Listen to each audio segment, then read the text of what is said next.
मेरे पूर्वजों ने क्या किया उसकी सजा हमारा आज का नवयुवक थोड़ी ना भुगतेगा। पीड़ित शोषित व्यक्ति है, कमजोर व्यक्ति है, किसी के साथ अन्याय हुआ है, उसकी रक्षा के लिए ये संगठन तैयार हुआ है।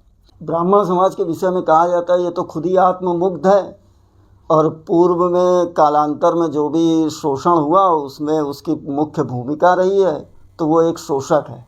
ब्राह्मण गर्व है, ब्राह्मण भारत देश में ब्राह्मण सिरमौर है, संविधान है जो वही तो हम लोग को बांट रहा है। ब्राह्मण समाज के विषय में कहा जाता है कि इनको एक करना तराजू पर मेढक तौलने के बराबर है। हाँ है, ब्राह्मण समाज को एक करना मेढक तोलने के बराबर है। बटेंगे तो कटेंगे, एक रहेंगे, नेक रहेंगे, सुरक्षित रहेंगे। इस पर आपके क्या विचार? नमस्कार दोस्तों, आप देख रहे हैं जनसंकल्प टुडे। कानपुर के उत्तर क्षेत्र में चुनावी सरगर्मी से दूर, चुनावी शोर शराबे से दूर आज हम हैं कानपुर दक्षिण में, और कानपुर दक्षिण में एक शख्सियत से आपको रूबरू कराने के लिए आए हैं। आपको याद होगा वर्ष 2020 में कानपुर में एक कांड हुआ था जिसे बिकरू कांड के नाम से जाना जाता है। उस लोमहर्षक घटना ने सभी को स्तब्ध कर दिया था, शोकाकुल कर दिया था। बाद में पुलिस की गई सभी कार्रवाइयों से लोग अब सहमत भी थे और समर्थन भी कर रहे थे, लेकिन जब उसी कांड में एक नवविवाहिता को, जिसकी 2 दिन पहले ही, उस कांड से 2 दिन पहले शादी हुई थी, पुलिस ने उसको भी आरोपी बना दिया, जिसका नाम खुशी दुबे था। तो कानपुर से एक आवाज़ उठी उस लड़की के समर्थन में और पुलिस कार्रवाई के विरोध में, और वो केवल आवाज़ औपचारिकता भर नहीं रही। उस लड़ाई को सड़क से लेकर कोर्ट कचहरी तक, यहाँ तक कि सुप्रीम कोर्ट तक ले जाने वाले और उस लड़की को न्याय दिलाने वाले दुर्गेश मणि त्रिपाठी जी हमारे साथ हैं। और एक वो ऐसा नहीं था कि केवल एक अपवाद बन गया, उसके बाद ब्राह्मणों की एक मुखर आवाज़ बनकर उभरे, शोषितों की एक आवाज़ बनकर उभरे, और उन्होंने एक संगठन बनाया, मैं ब्राह्मण हूँ महासभा। तो आज बातचीत करेंगे उन्हीं से।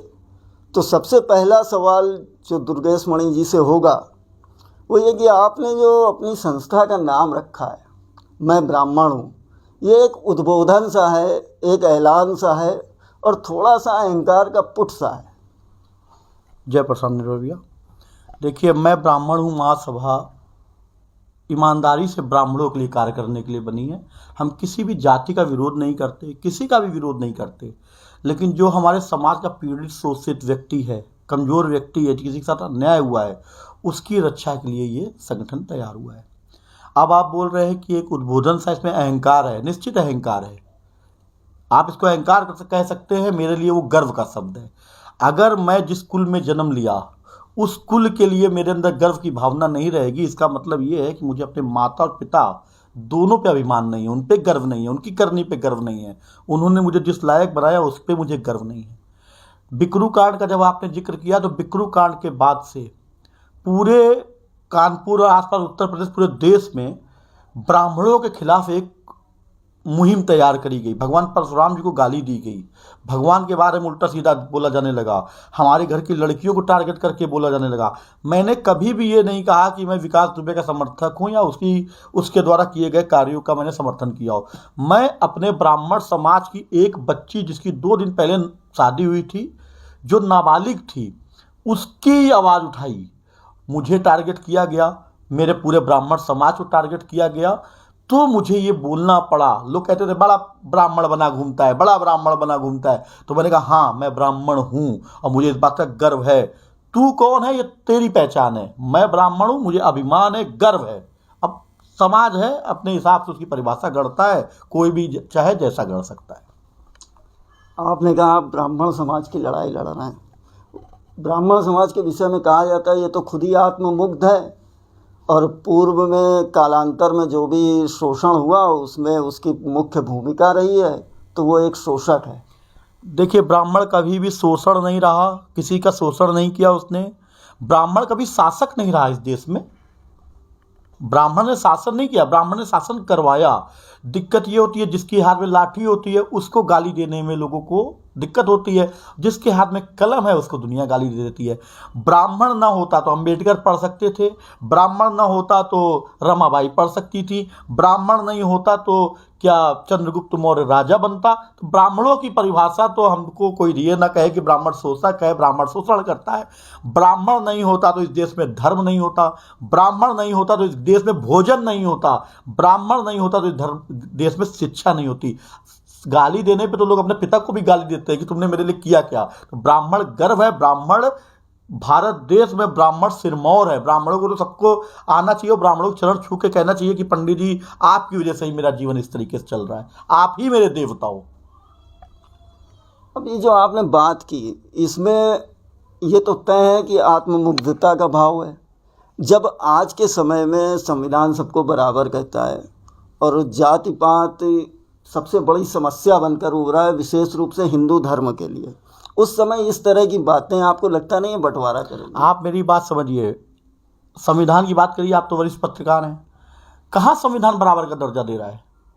संविधान ने बराबर का दर्जा दिया कहाँ? अगर बराबर का दर्जा था तो आरक्षण हटा दीजिए, SC एक्ट हटा दीजिए। समाधि हमारा और आपसे जो कंपटीशन हो पढ़ाई लिखाई का बराबर से हो। मेरे पूर्वजों ने क्या किया उसकी सजा हमारा आज का नवयुवक थोड़ी ना भुगतेगा। और ये भी फिक्स नहीं है कि मेरे पूर्वजों ने क्या किया था।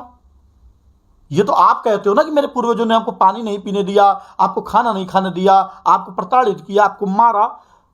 हम तो नहीं कह रहे, हमारे तो बहुत से SC मित्र हैं, हमारे बहुत से ठाकुर मित्र हैं, यादव मित्र हैं। मैं तो सबके साथ बराबर से घूमता हूं। मैं क्या गलती कर रहा हूं कि मैं वो आज सजा भुगतूं? अगर कुछ हुआ होगा कालांतर में तो हुआ होगा, उसका आज की वर्तमान पीढ़ी से क्या लेना देना है। तो संविधान ने कभी बराबरी का दर्जा दिया नहीं किसी को। संविधान है जो वही तो हम लोग को बांट रहा है।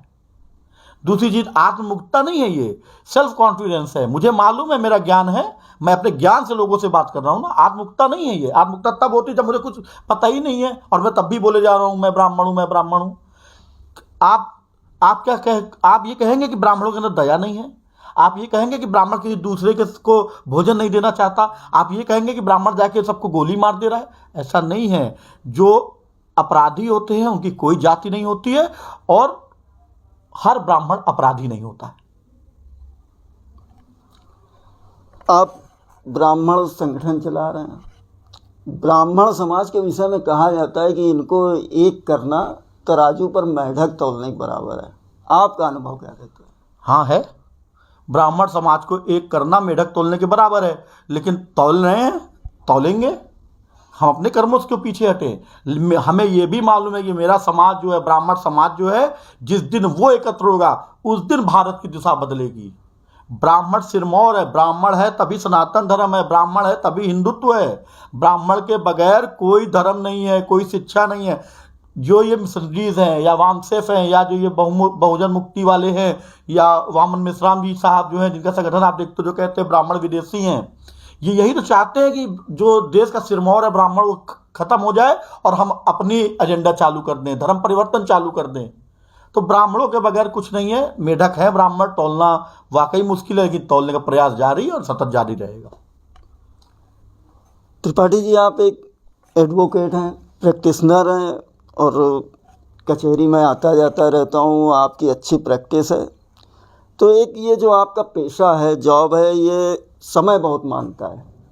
केस की तैयारी करना, लोगों की समस्याएं सुनना और उसके बाद में समाज सेवा, समय कैसे निकालते हैं?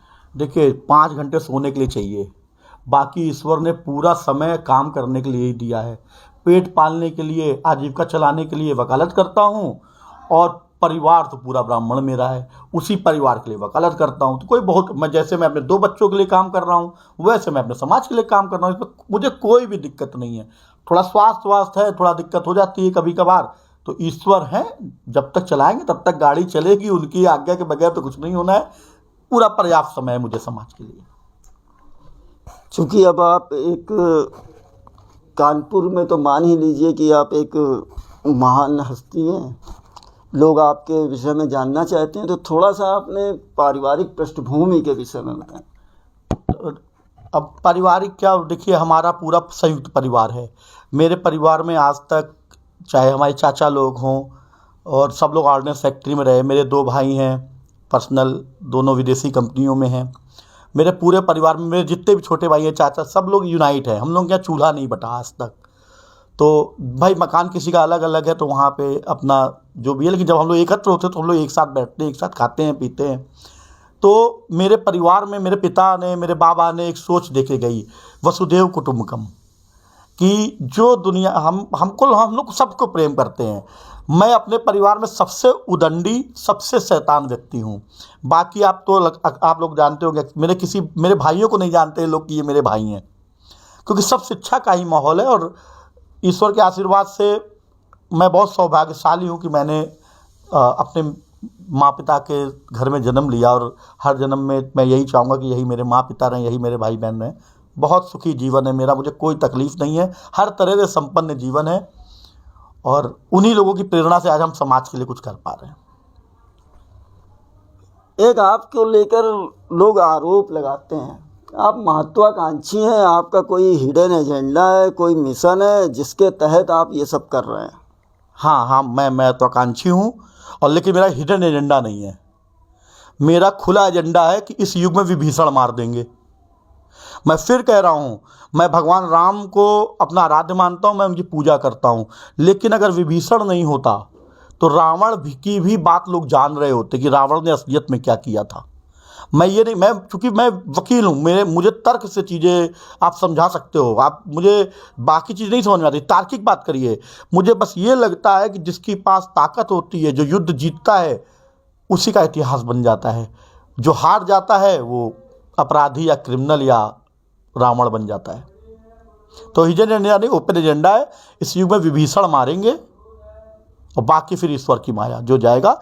मुझे अपने लिए कुछ नहीं चाहिए, समाज मुझे जो दे रहा है उससे ज़्यादा मैं पा नहीं सकता था, और ईश्वर अगर मुझे कुछ देना चाहेगा तो वो हिडन एजेंडा में नहीं आएगा, वो ओपन एजेंडा में आएगा। शीशामऊ सीट पर उपचुनाव चल रहा है, और आपका संगठन ब्राह्मणों से संबंधित है। 2 ब्राह्मण प्रत्याशी मैदान में, आपका समर्थन या आपकी संस्था ने क्या सोचा है? देखिए, हम स्पष्ट है, हम लोग ब्राह्मणों को समर्थन करते हैं, और एक उसूल और भी है कि जो ब्राह्मण जीत रहा हो भाई उसकी मदद कर दो, कि मजबूत हो वो। लेकिन मैं ब्राह्मण हूँ, महासभा जो है वो कभी भी 2 ब्राह्मणों की लड़ाई में, 2 ब्राह्मणों के चुनाव में ओपन नहीं आती है किसी का सहयोग करने। हम लोगों का समर्थन या अविश्वास किसी के प्रति नहीं रहता। हम लोग मौके की नज़ाकत को देख के अपना काम करते हैं कि हमारा जो ब्राह्मण भाई मजबूत हो रहा है उसको मजबूत कर दिया जाए। किसी को समर्थन नहीं देते। अगर बसपा के प्रत्याशी मजबूत होते तो हम बसपा को समर्थन करते, अगर बीजेपी के प्रत्याशी मजबूत है तो हम उनको समर्थन करेंगे। हमारा उद्देश्य ब्राह्मणों को मजबूत करने का है, किसी दल, किसी पार्टी को मजबूत करने का नहीं है। एक नारा योगी आदित्यनाथ जो सूबे के मुख्यमंत्री हैं उनका, बटेंगे तो कटेंगे, एक रहेंगे, नेक रहेंगे, सुरक्षित रहेंगे। इसको आप अधिवक्ता भी हैं, जागरूक समाज से हैं, तो इस पर आपके क्या विचार हैं? ये डराने वाला नारा है, ये नारा गलत है। ये नारा केवल लागू होना चाहिए ब्राह्मणों पे, कि ब्राह्मण अगर बटेगा तो पूरा देश कटेगा। ब्राह्मण अगर बट गया तो हिंदुत्व पे प्रहार है, सनातन पे प्रहार है, और ब्राह्मण को ख़त्म करने की साजिश चल रही है। योगी जी ऐसे भाषण दे रहे हैं, ऐसा प्रवचन दे रहे हैं कि बटेंगे तो कटेंगे, लेकिन उत्तर प्रदेश में ही हजारों ब्राह्मण मार दिए गए जो हिंदुत्व की रक्षा के लिए काम करते हैं, जो सनातन की रक्षा के लिए काम करते हैं। उनको सेव करने के लिए आपने क्या काम किया? चूँकि आपने ऐसा सवाल पूछ लिया जो बहुत ही अग्रेसिव है, मैं आपके चैनल के माध्यम से आज ये मांग करता हूँ कि उत्तर प्रदेश में योगी जी ब्राह्मण संरक्षण एक्ट लागू करें और फिर ये नारा दें। क्योंकि आज की डेट में मीडिया का कोई भी बंधु हो, कहीं पे भी आप पेपर पढ़ लीजिए, मोहित पांडे मारे गए, या वो बहराइच में मिश्रा लड़का मारा गया, या रूरा में लोग मारे गए, या मड़ौली में महिलाएं जला दी गई, या इंद्रकांत त्रिपाठी मारे गए। ऐसे करके हजारों ब्राह्मण हत्याएं हैं जो हुई हैं, शासन प्रशासन के रहते हुए हुई हैं। ब्राह्मण नहीं रहेगा तो किससे आप पूजा कराएंगे? कौन पूजा करेगा? कौन धर्म की बात करेगा? ब्राह्मण बोल रहा है कि हिंदुत्व का कलर भगवा है तो भगवा है, ब्राह्मण बोलता है हरा है तो हरा होता। तो योगी जी पहले ब्राह्मणों को सुरक्षित करें, धर्म अपने आप सुरक्षित हो जाएगा। नारे से काम थोड़ी नहीं चलेगा। ब्राह्मण को यह समझना चाहिए कि ब्राह्मण अगर बटा तो निश्चित कटेगा। तो दोस्तों, ये थे श्री दुर्गेश मणि त्रिपाठी जी। मैं ब्राह्मण हूँ, महासभा के सर्वे सर्वा हैं और एक फायर ब्रांड नेता के तौर पर धीरे धीरे ये उभर रहे हैं। बेबाकी से अपनी बातचीत कहते हैं, बिना आगा पीछा सोचे। इनके विचार हमने आप तक पहुंचाए। जैसा भी आपको लगा हो तो कमेंट ज़रूर करिएगा। और दुर्गेश जी ने हमको समय दिया, इसके लिए बहुत बहुत धन्यवाद। जय प्रसन्न।